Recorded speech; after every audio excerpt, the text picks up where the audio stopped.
ಎಲ್ಲರಿಗೂ ನಮಸ್ಕಾರಗಳು. ಶಿಕ್ಷಕರ ದಿನಾಚರಣೆ ಭಾಷಣ. ಈ ಭಾಷಣ ಇಷ್ಟ ಆಗಿದ್ದಲ್ಲಿ ಈ ವಿಡಿಯೋಕ್ಕೆ ಒಂದು ಲೈಕ್ ಮಾಡಿ, ಶೇರ್ ಮಾಡಿ, ಸಬ್ಸ್ಕ್ರೈಬ್ ಮಾಡಿ. ಶಿಕ್ಷಕರ ದಿನಾಚರಣೆಯ ಶುಭಾಶಯಗಳು. ಇಂದು ಸೆಪ್ಟೆಂಬರ್ 5.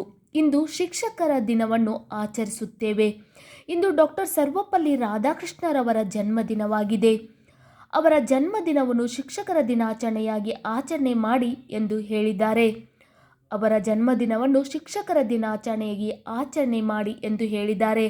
ಆದ್ದರಿಂದ ನಾವು ಪ್ರತಿ ವರ್ಷ ಶಿಕ್ಷಕರ ದಿನವನ್ನು ಆಚರಣೆ ಮಾಡುತ್ತೇವೆ. ಡಾಕ್ಟರ್ ಸರ್ವಪಲ್ಲಿ ರಾಧಾಕೃಷ್ಣ ಅವರ ಜನ್ಮದಿನವನ್ನು ಶಿಕ್ಷಕರ ದಿನವೆಂದು ಆಚರಣೆ ಮಾಡುತ್ತೇವೆ. ಅಜ್ಞಾನ ಎಂಬ ಕತ್ತಲೆಯಿಂದ ಸುಜ್ಞಾನ ಎಂಬ ಬೆಳಕಿನೆಡೆಗೆ ಕರೆದುಕೊಂಡು ಹೋಗುವವನೇ ಗುರು. ನಾವು ಯಾವುದೇ ಗುರಿ ಇಟ್ಟುಕೊಂಡರೆ ಆ ಗುರಿಗೆ ದಿಕ್ಕು ತೋರಿಸುವವನೇ ಗುರು. ಆದ್ದರಿಂದ ನಮ್ಮ ಜೀವನದಲ್ಲಿ ಗುರುವಿಗೆ ಮೊದಲ ಸ್ಥಾನವಿದೆ. ಆದ್ದರಿಂದ ನಾನು ನನ್ನ ಗುರುಗಳಿಗೆ ಪ್ರತಿದಿನ ನಮಸ್ಕರಿಸುತ್ತೇನೆ ಅಂತ ನನ್ನ ಗುರುಗಳಿಗೆ ಕೋಟಿ ಕೋಟಿ ನಮನಗಳೆಂದು ಹೇಳುತ್ತಾ ಚಿಕ್ಕ ಭಾಷಣ ಮುಗಿಸುತ್ತೇನೆ. ಇಷ್ಟ ಆಗಿದ್ದಲ್ಲಿ ವಿಡಿಯೋಕ್ಕೆ ಒಂದು ಲೈಕ್ ಮಾಡಿ, ಶೇರ್ ಮಾಡಿ, ಸಬ್ಸ್ಕ್ರೈಬ್ ಮಾಡಿ. Thank you.